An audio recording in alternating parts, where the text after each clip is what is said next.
야고보서 2장 23절 24절 시작.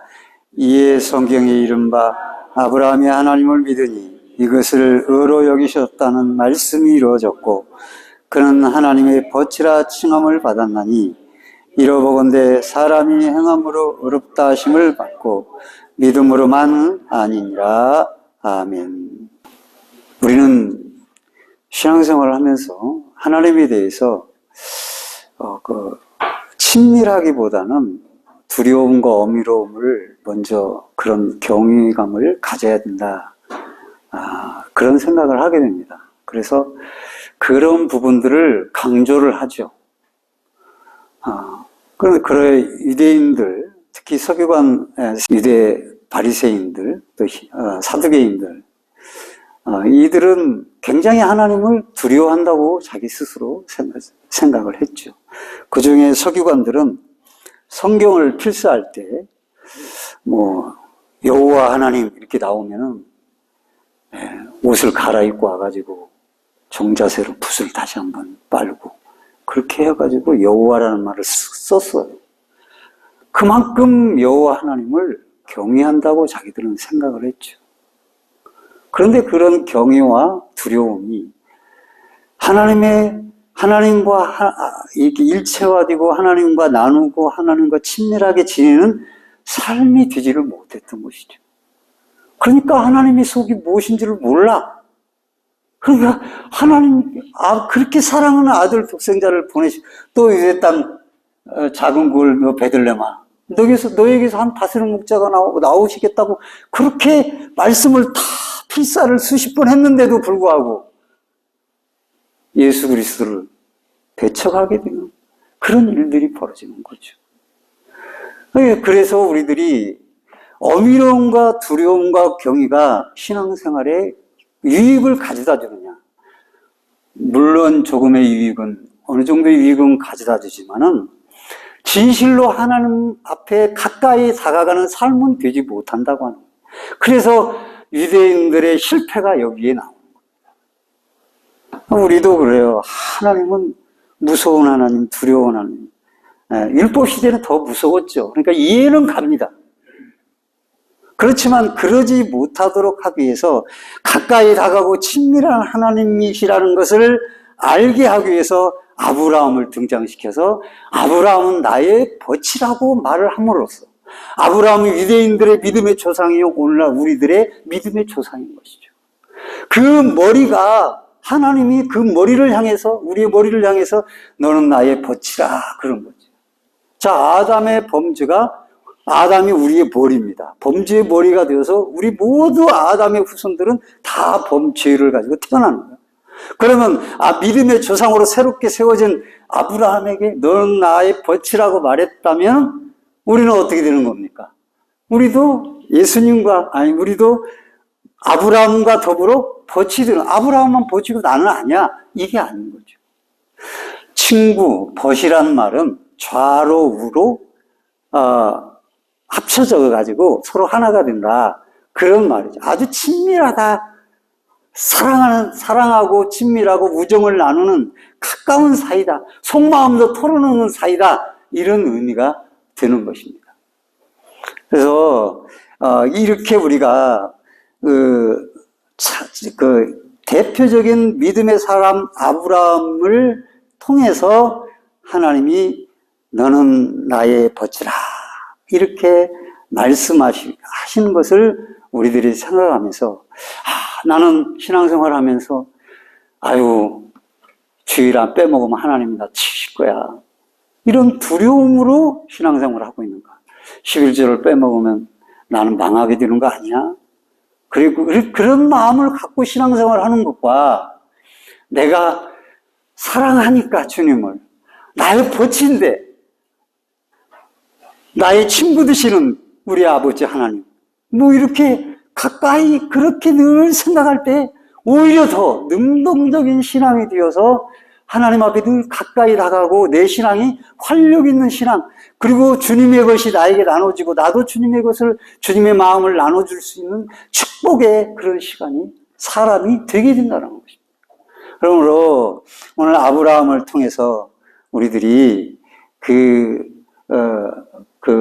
이렇게 하나님이 나의 벗이라고 아브라함이 말씀하신 것을 생각하면서 나는 하나님에 대해서 어떻게 생각해야 되는가를 다시 한번 막연하게 아니라 내 삶 속에서, 내 생각 속에서 다시 한번 정립할 필요가 있는 것이죠.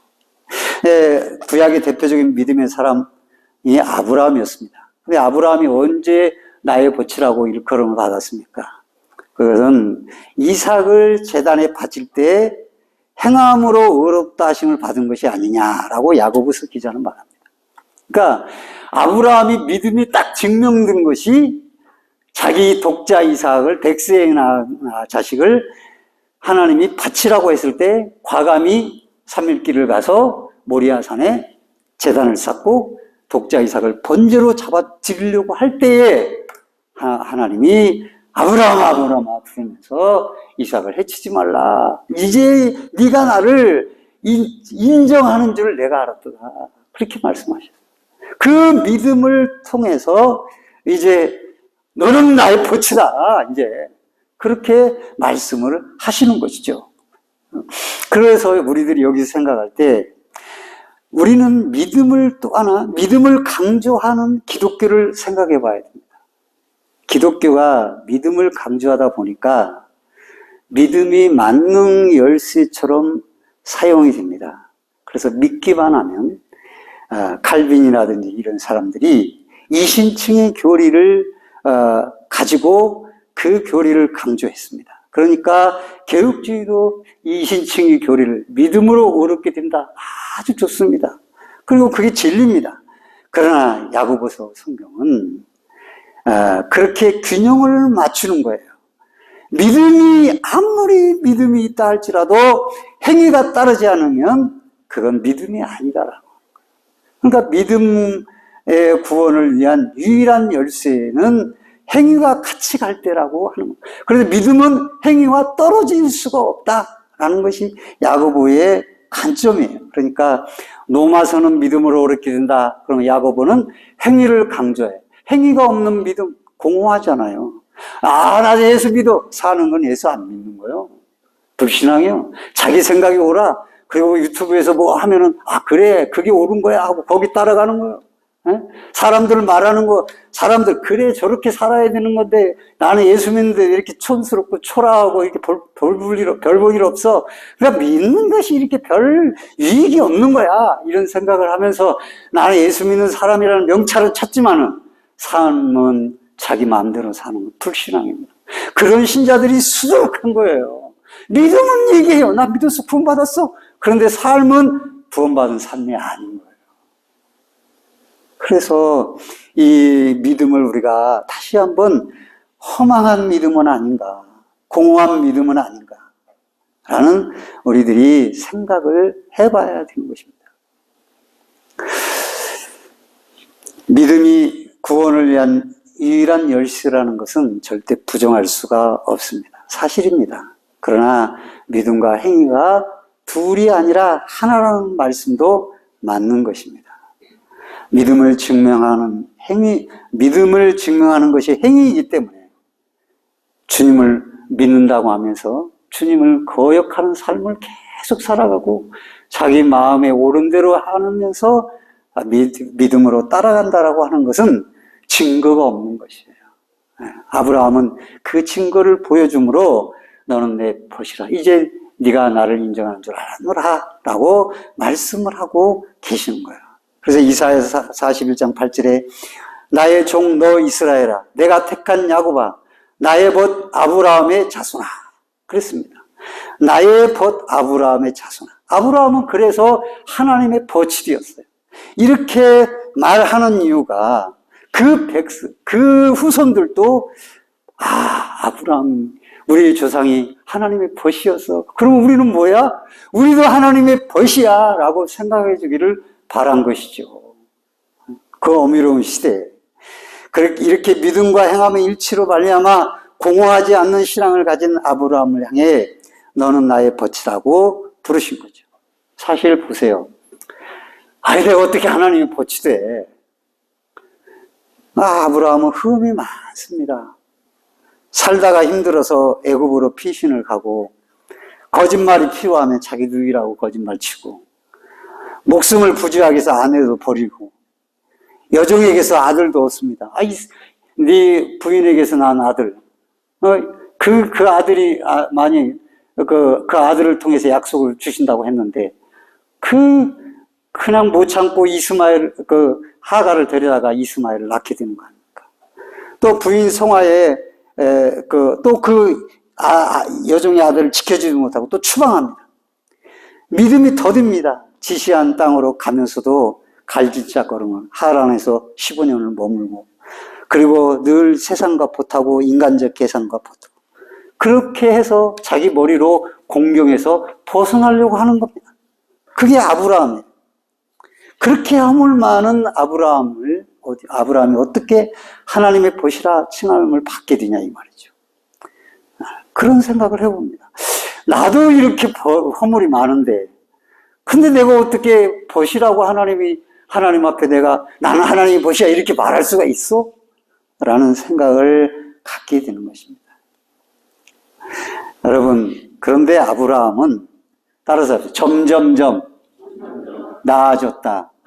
점점점 나아졌어요. 야곱도 그래요. 야곱도 점점점 나아졌어요. 야곱은 정말 속이는 자였고 남의 것을 빼앗는 자예요. 그러다 지가 이삼촌의 집에 가서 당했죠.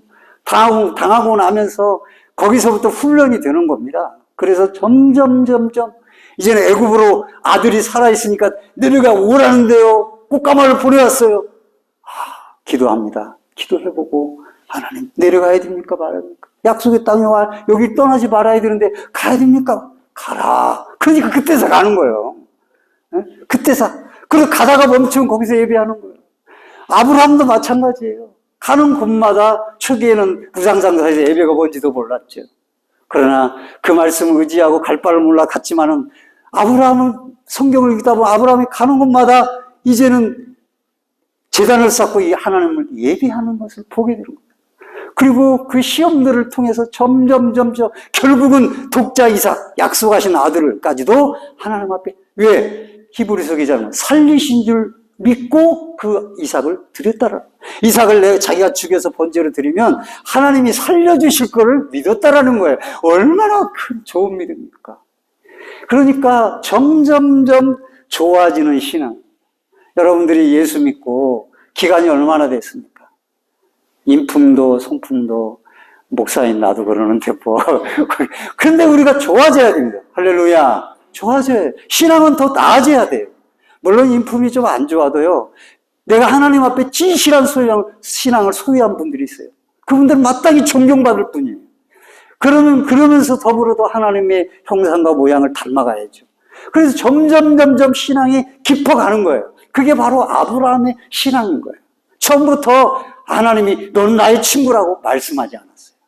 여러분의 신앙도 점점점 깊어가기를 주의 이름으로 축원드립니다. 그렇게 깊어가야 되는 것이에요.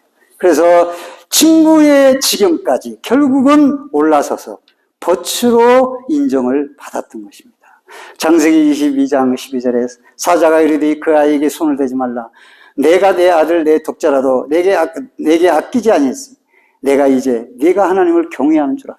내게 아끼지 아니하였으니 이 말을 개인적으로 사용하려고 챙겨둔 것을 따로 남겨두었던 것을 아까워하는데 그걸 드렸다. 그걸 드리는 마음은 하나님의 마음을 아는 사람, 하나님의 명령이 참 중요하다. 하나님이 그걸 원하신다는 것을 아는 사람만이 드릴 수 있는 거지 자기의 마음에 아는 것만 있으면 절대 드릴 수 없는 거죠. 하나님의 존재를 알고 섭리를 알고 얼마나 영성이 바르고 맑았으면 그걸 알겠어요. 그래서 하나님께서 이제야 네가 하나님을 경외하는 줄 아노라. 비밀을 공유하는 친구가 되었어요. 그래서 너는 나의 친구다. 그렇게 인정을 한 겁니다. 여러분, 너는 내 친구다. 내가 너를 피조물로 대하지 않고 친구로 우정을 쌓고 있음을 이제 알았냐? 우리가 서로 친구됨을 이제 알았지? 너하고 나는 친구 사이야. 어쩌면 아브라함을 벗으로 호칭한 것은 모든 자기 백성들을 벗이라고 부르고 싶은 하나님의 마음이 거기에 담겨 있는 것이죠. 그러면 독자 이삭을 바치고 버치라고 부르시는 하나님 앞에 그 후로 아브라함이 또 온전했냐? 그렇지 않아요. 아브라함은 끝날 때까지 인간의 약함을 드러냅니다. 그게 인간이 어쩔 수 없어요. 인간이 부끄러운 처신을 종종 해요. 네, 그건 어쩔 수 없어요. 완벽한 성인은 이 땅에 없어요.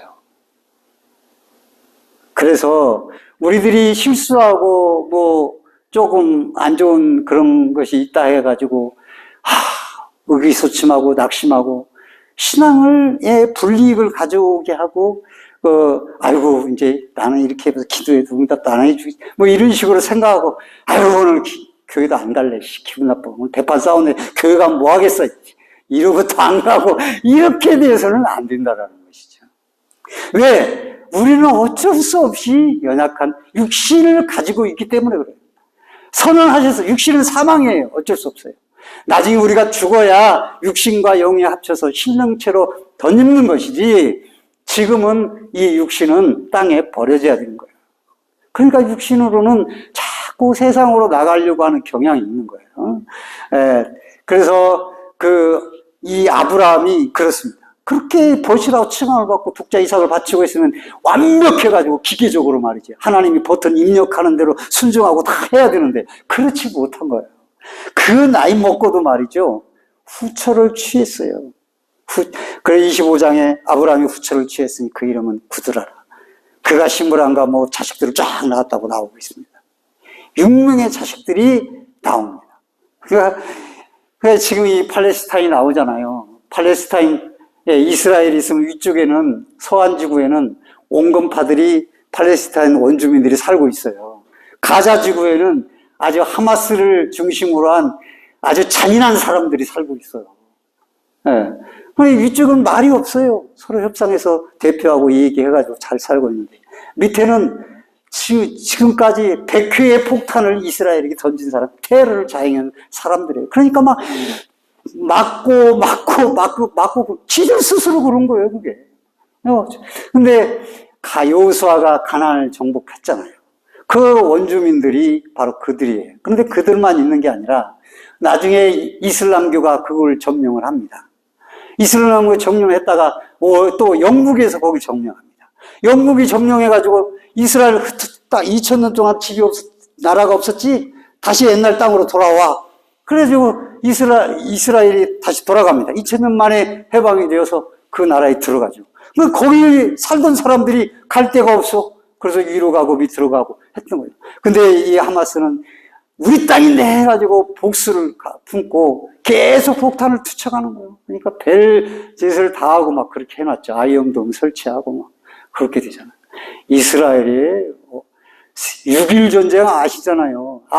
전 아랍과 싸워서 6일 만에 승리한 나라예요. 보통 나라가 아니에요.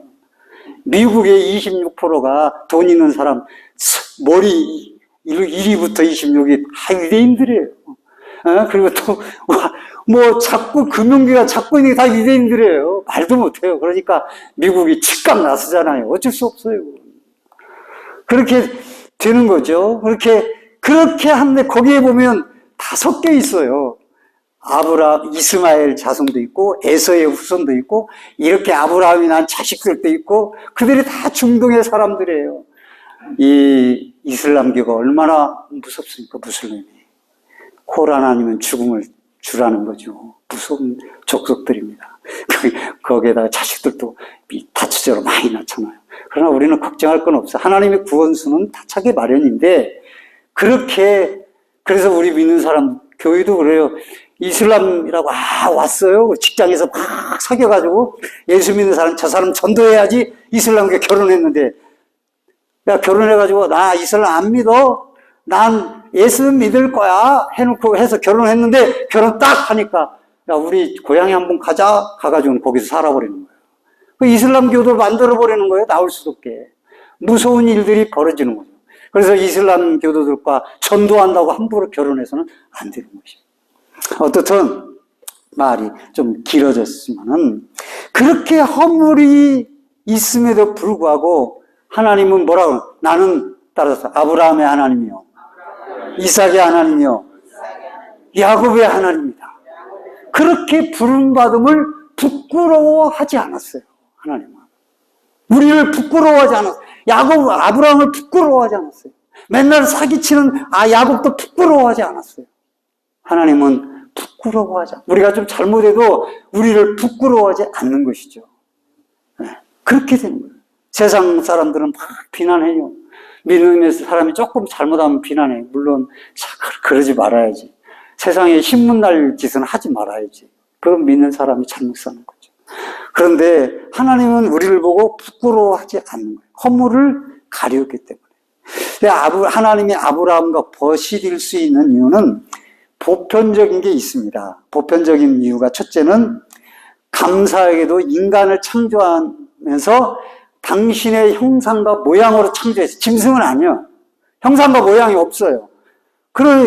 영혼이 없어요, 짐승은. 천국에 가면 돼지가 죽으면 천국에 없어요. 그냥 다 썩고 없어지는 거예요. 그러나 우리는 DNA 속성에 하나님의 형상과 모양이 있는 거예요. 할렐루야. 그러니까 자기 형상과 모양을 가진 게 인간이에요. 그러니까 친구라고 부를 수 있는 거예요. 또 둘째는 하나님이 자신을 낮추셨기 때문에 그래요. 하나님과 인간의 교제는 창조와 피조물 관계만이 아니라 선자와 선민, 주인과 종, 임금과 신하, 장수와 병졸 그렇게 다 비유를 하고 심지어 아버지와 아들, 심지어는 신랑과 신부로 비유를 한 거예요. 왜? 모양이 같기 때문에 하는 거예요. 물론 죄로 인해서 일부의 형상과 모양이 이루어져 있지만은 예수님의 성육신도 우리와 함께 눈높이로 낮아져서 십자가를 우리의 모양대로 오셨잖아요. 그렇게 우리가 하나님과 친구의 모습을 일반적으로 가지고 있음을 우리들이 알아야 돼요. 우리는 하나님과 너무 멀어 이렇게 생각하면 안 돼요. 그 다음에 셋째는 아브라함이 너무 작게 막 하려니까 아브라함은 믿음의 조상이기 때문에 조상이란 머리란 말이에요. 그 머리가 친구면 우리도 믿음으로 영적 아브라함의 조상이기 때문에 우리도 친구가 되는 거예요. 유대인들이 그렇게 여김을 받았어야 돼요. 그래야지 되는데 그러지를 못했던 것이죠. 그러면 우리는 어떠합니까? 우리도 허물투성이잖아요. 인격적 결함도 나타나고 부족한 것이 너무 많아요. 그런 존재들이에요. 그럴수록 우리는 하나님과 멀어지는 존재가 아니라 가까이 다가가는 존재가 돼요. 그래서 아브라함이 믿음으로 의롭다 여김을 받았어요. 그런데 우리는 독자 이삭을 바침으로 의롭게 된 것이 아니라 그 믿음으로 의롭게 된 게 아니라 가장 하나님의 독생자 아들 예수 그리스도의 피로 말미암아 새롭게 산 생명이 된 거예요. 그러니까 예수의 피로 구원받은 우리를 이 세상 어느 누구보다 더 온전한 하나님의 친구가 되는 거예요. 그 피 때문에. 누가 예수님을 대신할 수 있어요? 아브라함이 우리 그리스도 대신해요? 어림없는 소리예요. 아브라함은 피조물이에요. 예수 그리스도는 하나님의 아들이 성자예요. 그러니까 어떻게 돼요? 예수님이 죽으신 거하고 아브라함하고는 비교할 수가 없는 거예요. 근데 그 피로 말미암아 우리의 모든 죄를 덮었는데 우리가 얼마나 존귀한 존재냐 이 말이에요. 그러니까 우리는 하나님이 너는 내 아들이라 그러면 이것이 감동이 안 오는 거예요. 아들이 뭐 아들이야 그렇게 생각을 하는 거예요. 막연히 멀리 계신 하나님만 자꾸 생각하는 거예요. 그렇지 않습니다. 그래서 주님은 제자들을 벗으로 부르셨어요. 십자가 전에는. 그래서 요한복음 15장 14절에 너희는 내가 명하는 대로 행하면 곧 나의 친구라 그랬습니다. 이제부터 너희를 종이라 하지 않으니 종은 주인이 하는 것을 알지 못함이라. 너희를 친구라 하였느니 내가 내 아버지께 들은 것을 다 너희에게 알게 하겠습니다. 제자들에게 친구야. 내가 다 알게 했어. 이 성경을 읽는 것, 이 성경을 우리에게 주신 것 친구이기 때문에 우리가 하나님의 뜻, 하나님의 마음, 하나님의 계획을 다 알고 있어요. 그래서 마지막도 어떻게 될 걸 다 알고 있어요. 그리고 불신앙의 치유가 어떤 거 다 알고 있어요. 물론 다라고 말 수 없지만 말씀하신 건 다 알고 있어요. 안 밝히신 것은 모르지만 밝히신 것은 다 알고 있어요. 심지어 로마서 8장 15절에 너희는 다시 무수하는 종의 영을 받지 않냐고 양자의 영을 받았으므로 그러므로 우리가 아바 아버지라 부르짖는다. 아바라는 말은 아빠라는 말인데 하나님과 친밀함을 표현한 거예요. 그래서 이 개역 개정 성경에서는 아빠 아버지로 아바를 아빠로 다시 바꾼 거예요. 그러니까 우리는 하나님이 누구예요? 아빠란 말이에요. 그럼 멀리 무서운 분으로 생각하는 것과 아빠 하는 것과 아빠 하면서 달려가잖아요. 그 신앙을 우리가 회복해야 된다는 거예요. 오늘 말씀의 요지는. 나의 버치며 또 예수님은 맏아들이셔요. 아버지의 맏아들을 표현해요. 그러면 예수님은 우리의 형님이세요. 이 우리의 인간적인 표현으로 형님이시란 말이에요. 얼마나 가까워요. 형아 이러고 가야 되는 거예요. 예수님께. 그리고 또 하나님의 뭐라고 우리가 아들이라고요. 물론 양아들이에요. 양아들이지만 예수님의 법으로 말미암아 산바 되고 아들 뒤바 되었으니까 끊을래야 끊을 수 없는 아들이란 말이에요. 파양할 수가 없어요. 그렇게 귀한 아들이에요. 그래서 우리가 친밀함을 이 말씀 속에서 아브라함도 친구라 하고 친밀했다면 우리는 그리스도의 보혈로 친구만 할 뿐 아니라 예수님이 나의 형님이 될 뿐만 아니라 또 하나님과 나는 아들과 아버지와 관계, 아빠와 아들과의 관계인 것을 엄청난 인식을 가지고 대하고 생각을 하고 그렇게 신앙생활을 해야만 하는 거예요. 그럴 때 우리가 신앙생활에 살아있는 신앙이요, 또 마지못한 신앙이 아니라 능동적인 신앙으로, 그리고 하나님의 마음을 기쁘게 하는 신앙으로 변화가지고 나도 복을 받게 되는 거예요. 내 삶의 주변도 복의 역사가 있게 되는 것입니다. 그래서 우리들이 이제 기독교는 하나님의 은혜와 십자가로 구원받은 우리들 아니겠습니까? 그리스도의 피로 구원받은 너무나 보혈로 구원받은 하나님의 존재들입니다. 그리고 하나님은 나를 친구라 하실 뿐만 아니라 아들이라고 말씀하시고, 중보자인 예수님은 너희는 내가 맏아들이다, 그렇게 말씀하십니다. 그러니 얼마나 귀한 일입니까? 얼마나 축복된 일입니까? 그래서 로마서 8장 29절에 하나님 미리 아신 자들을 또한 그 아들의 형상을 본받게 하기 위해 미리 정하신 이는 그로 많은 형제 중에 맏아들이 되게 하려 하십니다. 예수 그리스도를 맏아들을 되게 하기 위해. 그렇게만. 그리고 예수님은 우리 맏아들, 뭐 형님이라 이 말이죠. 아버지 편에서는 우리 맏아들이지만 우리는 예수님 맏아들이, 우리는 둘째, 셋째 쭉 나가는 거 아니야. 아들들인 거예요. 말씀을 맺으면서 처음부터 우리는 죄인이죠. 예수 믿는 지금도 죄인으로 죄인입니다. 그럼에도 나를 아시고 손을 내밀며 친구하자고 하시는 것입니다. 주님도 내 친구가 됨을 부끄러워하지 않고 나의 형님이 되는 걸 부끄러워하지 않습니다. 아버지도, 하나님 아버지께서도 나를 부끄러워하지 않습니다. 그 하나님과 친밀함을 유지하고 가까이 모시고 사랑을 나누고 우정을 쌓으면서 믿음으로 걸어가는 분들이 오늘 저와 여러분 성도들인 것입니다. 이렇게 하나님과 친밀함을 잃지 말고 사랑과 우정의 발걸음으로 그 우정과 사랑을 쌓아가는 저와 여러분이 되시기를 주의 이름으로 간절히 축원드립니다. 아멘.